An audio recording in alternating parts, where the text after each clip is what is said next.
Hey everyone, welcome to the show. Ever felt like love could be a trap? That's the intensity we're dealing with today, diving deep into fated mates and all that sizzling paranormal romance. If you love this stuff as much as we do, hit that like button and subscribe so you don't miss out on future episodes. Today we're looking at Unwilling Mate. It's by Darcy. You can find the Amazon link in the description below. It throws us right into this world of shifters, where finding your soulmate isn't always sunshine and roses. Let's see what this book has in store for us. So you wanted a sneak peek into Unwilling Mate before you commit to a full read. Right, well, buckle up. We're talking about Thorn. He's this reclusive older shifter who's basically sworn off love after a brutal betrayal.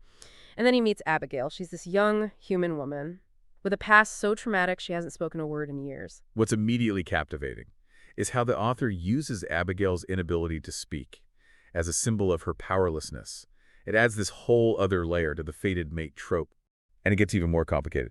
Imagine finding out your stepfamily basically sold you into this mating bond with Thorn. For a quick buck, that's exactly what happens to Abigail. Whoa, hold on. That throws a major wrench into the whole idea of destiny, right? Can you really call it a fated bond?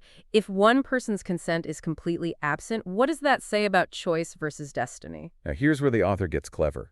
The story unfolds from both Thorn and Abigail's points of view, so you get this intimate look into their conflicting emotions. It's like we're getting both sides of the coin. On one hand, you have Thorn grappling with his past trauma and the fear of repeating a painful experience. He's wary of getting involved with a human, especially considering what happened before. And then there's this scene where Thorn overhears Abigail making a sound during an intimate moment. Remember, she's supposed to be mute. This scene not only gets steamy, but it reveals Thorn's sharp perception and sets the stage for the unraveling in her hidden past. The way the author interweaves those intimate moments with the bigger mystery is really well done. It keeps you on the edge of your seat, constantly wondering what's going to happen next. Exactly. But just when you think things are heating up, Abigail gets hit with some unsettling warnings about Thorn. Other shifters suggest he might not be who he seems, even hinting at a connection to her mother's death years ago. Talk about a plot twist. This is where it gets really interesting, right? Suddenly, we're forced to question everything we thought we knew about Thorn. Is he a protector or a potential threat? It throws the entire dynamic of the fated mate bond into question. And just when you think the book is about to give you some answers, damn, it ends on a cliffhanger. Abigail finds herself back with her abusive stepfamily. And Thorn is gearing up for a potentially deadly confrontation with his old pack. Plus, there's a sneak peek into the next book, focusing on Levi's story. The author knows how to leave you wanting more. It's like a masterclass in cliffhanger endings. Absolutely. So we've got a complex fated mate situation, layered with a missing mother, a potentially dangerous alpha, and a whole lot of unanswered questions. It's a wild ride, that's for her. But let's back up for a second. There's this detail that keeps nagging at me. Remember the glass wolf figureon Abigail found? Her father's note hinted it was significant, a favorite of her mother's. Okay, yeah, that was intriguing. It can't just be a random detail, right? Especially with the whole wolf shifter theme running through the book. Exactly. It feels symbolic, almost like a hidden message. Could it be some kind of shifter artifact? Or maybe a clue to her mother's past? My mind's going a mile a minute with theories. And speaking of suspicious characters, what about Alistair, the current alpha? He seems awfully quick to paint Thorn as the villain of the story. There's definitely something off about him, almost like he's benefiting from the chaos and distrust swirling around Thorn. Could he be manipulating the situation to hold on to his power? And let's not forget Levi and Weston. We know Levi's getting his own story in the next book, possibly with a fated mate of his own, but remember how he reacted while searching for the rogue shifter. That uncontrollable shift, the feeling of something overriding his will. Chill's right. It hints at a force beyond just the usual shifter dynamics. Maybe a witch or a rival pack pulling strings from the shadows. This is where it gets really juicy for me.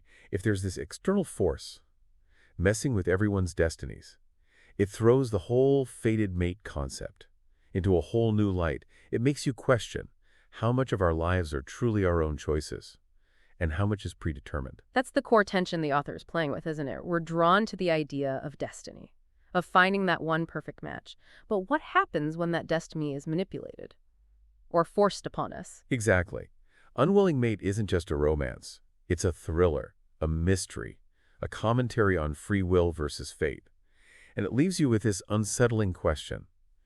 Would you accept a fated mate if it meant sacrificing your values or going against your gut instincts. And that's what makes this book so powerful. It's not just escapism. It makes you think, it makes you question, and it makes you wonder how you'd navigate a world where love and destiny are intertwined, with danger and manipulation. So the author took the classic fated mates trope and injected it with a dose of suspense and a whole lot of moral ambiguity. You're constantly questioning who to trust, who to believe, and what you would do in these characters' shoes. What I find fascinating is how the book explores not just romantic relationships, but also the bonds of family and pack.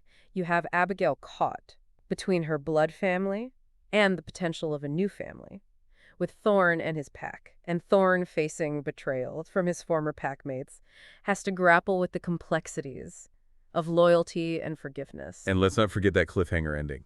Abigail is back in the clutches of her abusive stepfamily, and Thorn is preparing for a showdown that could change everything. So the author set the stage for an epic explosion in the next book. The tension is palpable. Who will Abigail ultimately choose?